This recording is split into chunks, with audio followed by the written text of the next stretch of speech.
Didn't get a chance to walk today. It's midnight. My birthday. I'm 62 years old. I've seen 6 decades in 2 years. Holy shit. I cannot believe it's gone by that fast. Can't believe it. Like,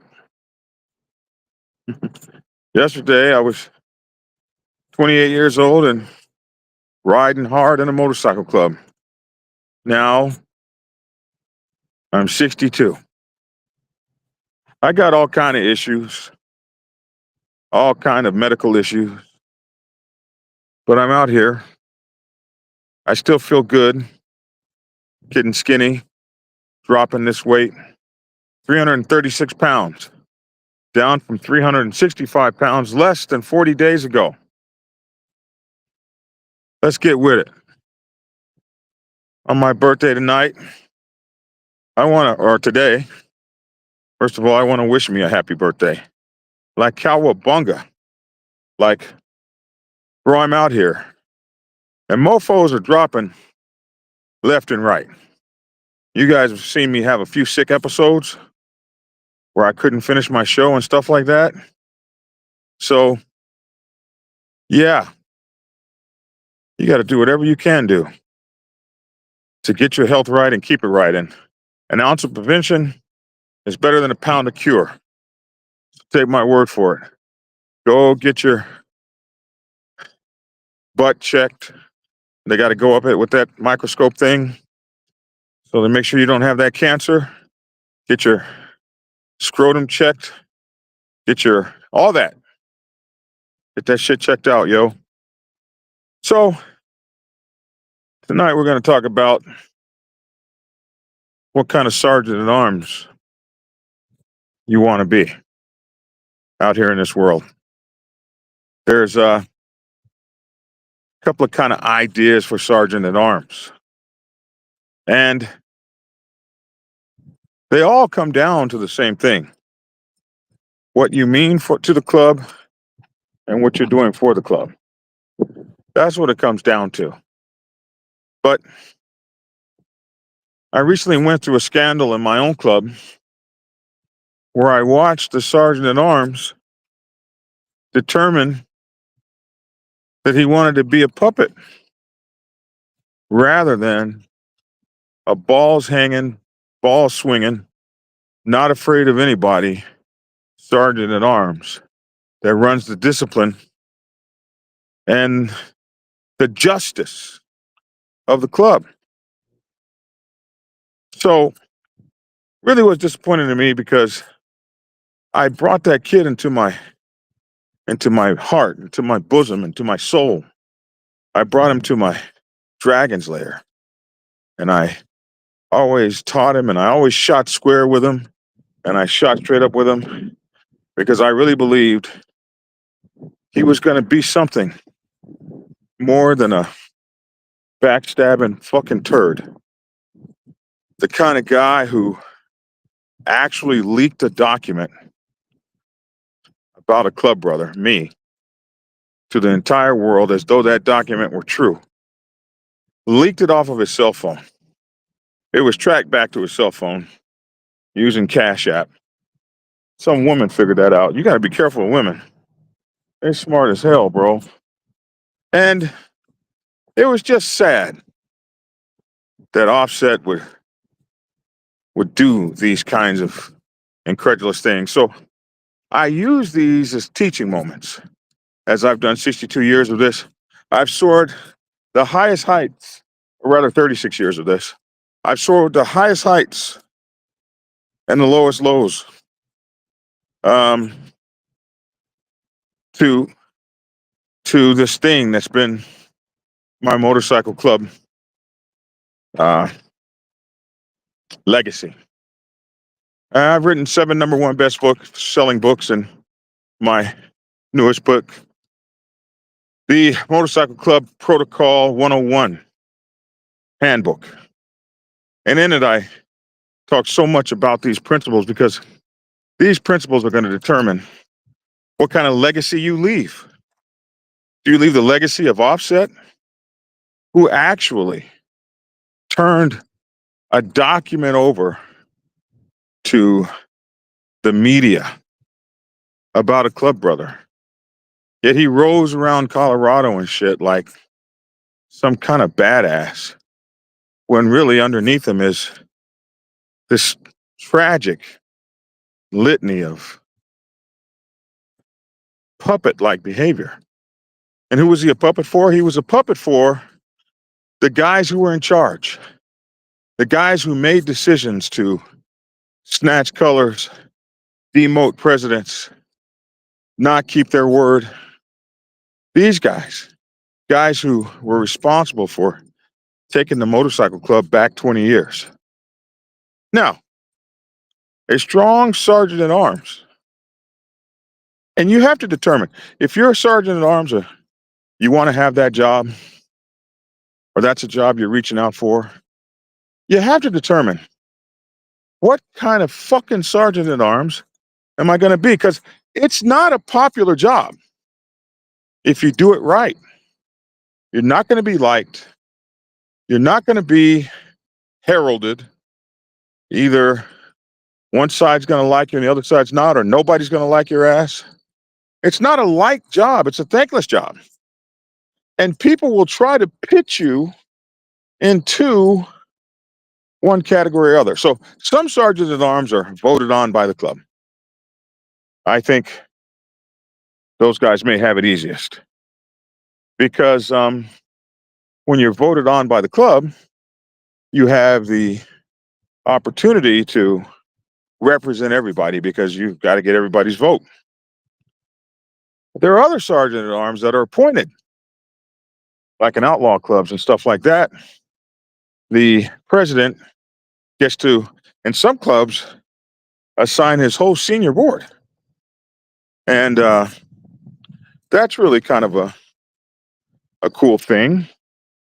You assign the people that you feel are most loyal to you. And that's when sergeants at arms kind of find themselves in a very screwed up kind of position, like, geez,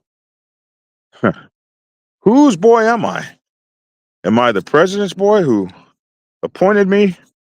Or am I the club's hero who will stand up for them no matter what's going on? You know, you have two kind of ways to look at it. And this really is going to define who the hell you are as a sergeant at arms. Are you going to be strong and down for the club? Or are you going to be backing a corrupt ass president?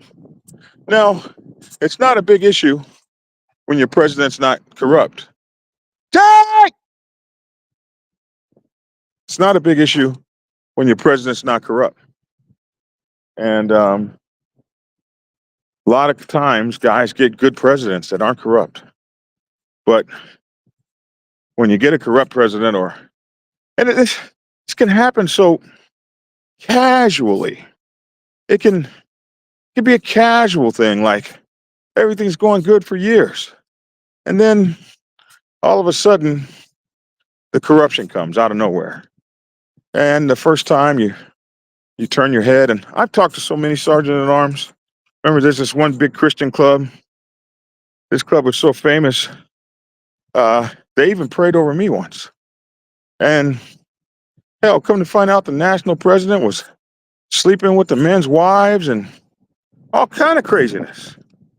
Sergeant at arms called me and talked to me, says, yeah, you know, I enabled a lot of that because I took a position of protection. I wanted to protect the club and protect him. So in order to protect him, I turned my eyes, turned a blind eye to many things I saw happening. And I helped him put people out without a trial and shit like that until one day I'm looking at him put me out without a trial. And I realized that everything I'd done to protect him had really just empowered him and emblazoned him and made him even more arrogant because he was able to move with impunity because as a sergeant at arms, I often backed his play. And that's what you call loyalty.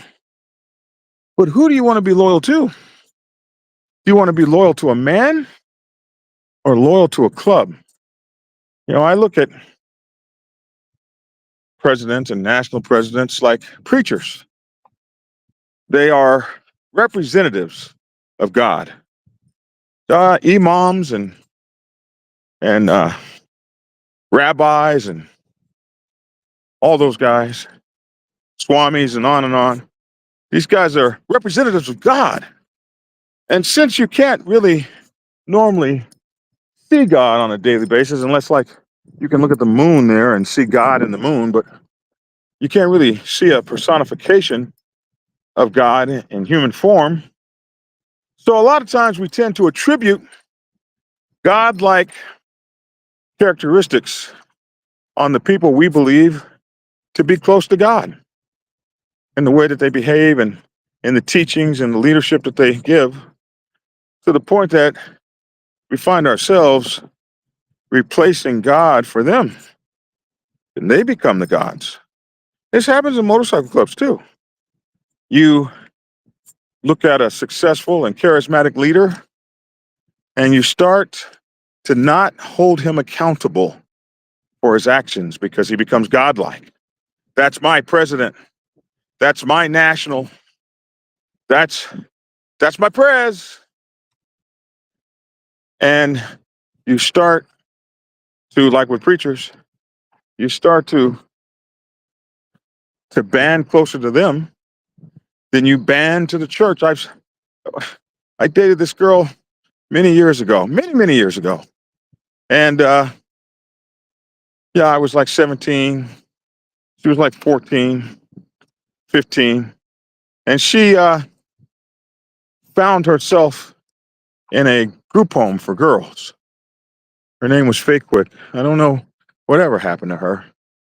And her mother had died, so her father took her to a church family and just dropped her off. And of course, the man started messing around with the child.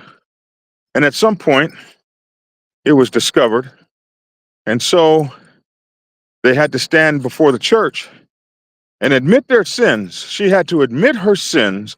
You know, this is Oklahoma, of course. She had to admit her sins before the congregation at like 13 at that time. She was 13, 12 or 13. I think she was 12 when that happened. And the church, but she was a feisty girl. She made up her mind, F that. I haven't done anything wrong. I was the one that was molested. So she refused to stand up and take this fall and repent and all that dumb shit. And the preacher excommunicated her from the church. And they sent her off to foster care like she had done something wrong, and not the pedophile who had been messing with her. And this is where the deacons should have stepped in. The sergeant at arms of the church. They should have stepped in on that corrupt son of a bitch and been like, hell no, bro. You've gone beyond what God would call for. And now we're following your agenda. And this happens in motorcycle clubs. And who do those guys get to back them in their shit? Sergeant at arms. When they decide, we're going to put this guy out without a trial, we're going to demote this president, not going to let that guy run for office for 18 months. We're not going to let an entire chapter vote. Where are these things in the bylaws? Sergeant at arms is supposed to stand for the bylaws, bro. You are the cop of the club. That's your job. Your job is to make sure those bylaws are followed. Another thing we see with, and a good sergeant at arms is going to do that. Good sergeant at arms is going to pull a renegade president to the side and be like, bro, no effing way. That's not in our sergeant. That's not, no, I don't care if you do fire me. Well, I'm not going to let you fire me. not to do that. No, sir. That ain't happening. I'm taking control and I'm taking charge for the discipline of this club. But you got to have some balls to do that, bro, really. And even a sergeant at arms, though thought to be tough, can be a ballless wonder. Well, I just don't want to make waves, Black Dragon. You always make waves. I don't want to make waves. Hey, bro, when you're doing what's right, you're gonna make waves. You're gonna rock the boat. The truth is the craziest thing in the world. When you're speaking the truth, ain't nobody wants to hear it. You report on something that's going on out there, nobody wants to hear that, bro.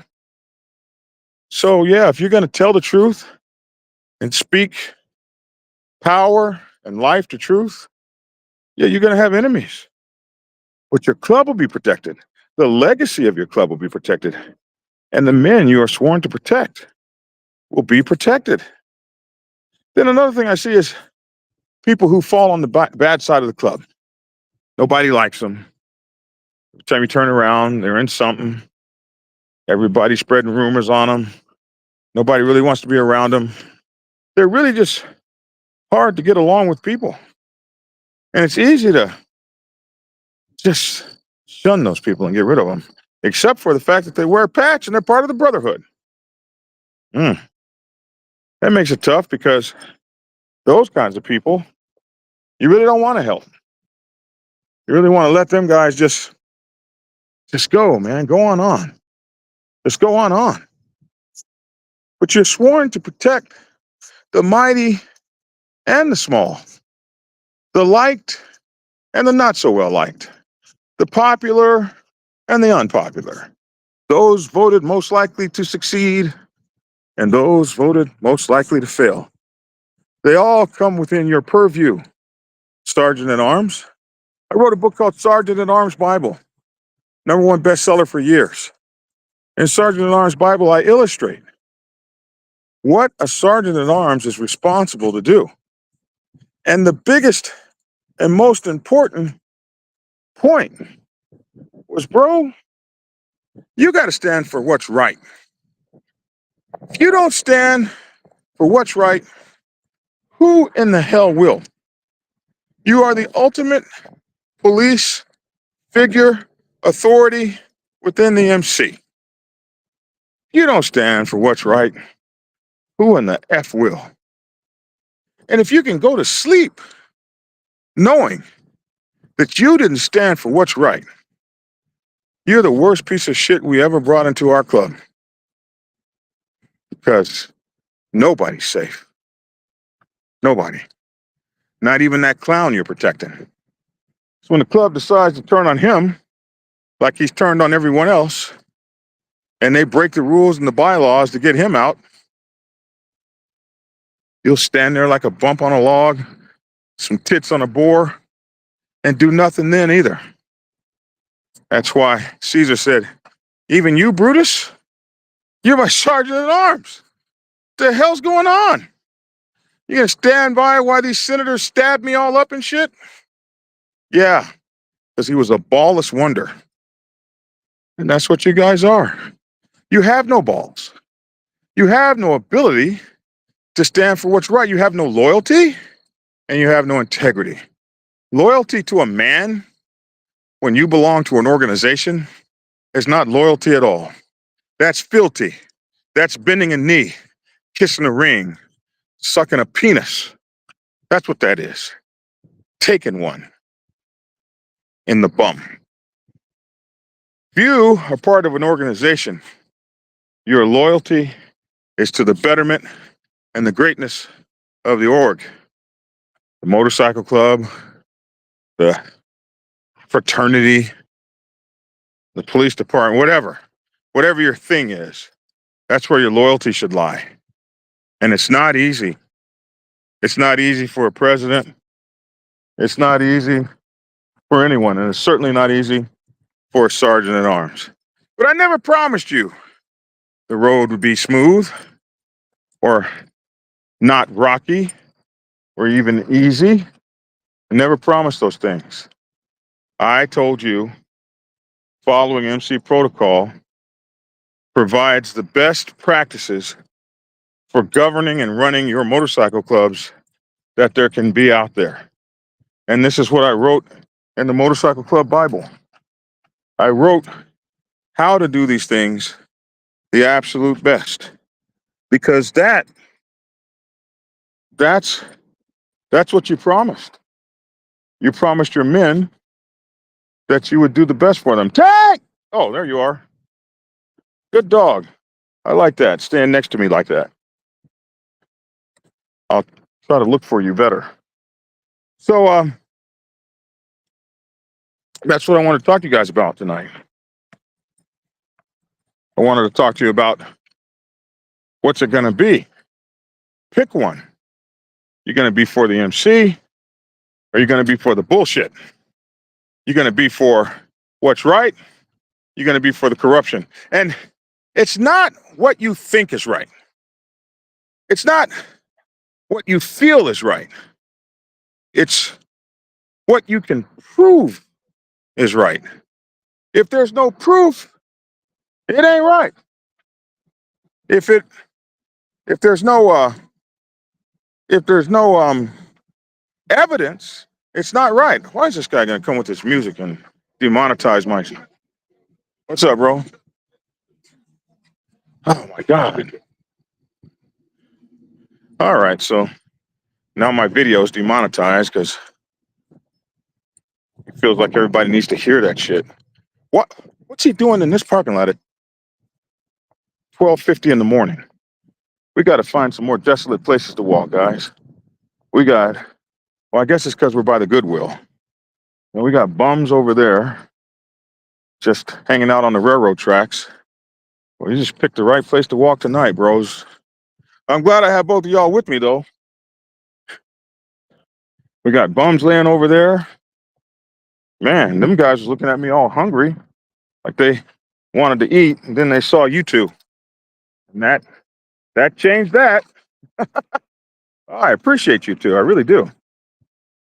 But anyway, oh, you didn't hear that? Good. Hey, what's up, Papa Penguin? So I saw somebody said something. Big Red said the politicking can be tough. The burden on command, got to have integrity and stick to the bylaws. And Big Red said the biggest thing right there. Sergeant at Arms, bro, you have a document that tells you what to do. It's just like the military. Like the military has a document. There's a document for everything we do in the military. Few things fall outside of the purview of the document. There are some things that do, but most shit you're going to find right in the document. And the same thing for motorcycle clubs. They're set up so much like the military. You got that document called the bylaws. And as long as you're following that, they can hate you, but they can't do a damn thing to you. Hold up, brother. On paragraph 7, page 2, subsection 3, sentence 22, subpart C. Can't do that. It's right here. Okay, let's move on. That right there, my man. If you're the sergeant at arms and you start most sentences off like, well, the bylaws say, well, people will be sick of your ass. But you'll have respect. You have the respect and the confidence and the faith and the trust of the men. Or the women, if you're in a female club. Or men and women, if you're in a co-ed club. And nothing can be more satisfying than that. When I was a leader, I was satisfied in that. I was satisfied that I never slept with a club brother's woman. I was satisfied that I could never be found drunk or out of sorts while leading my crew.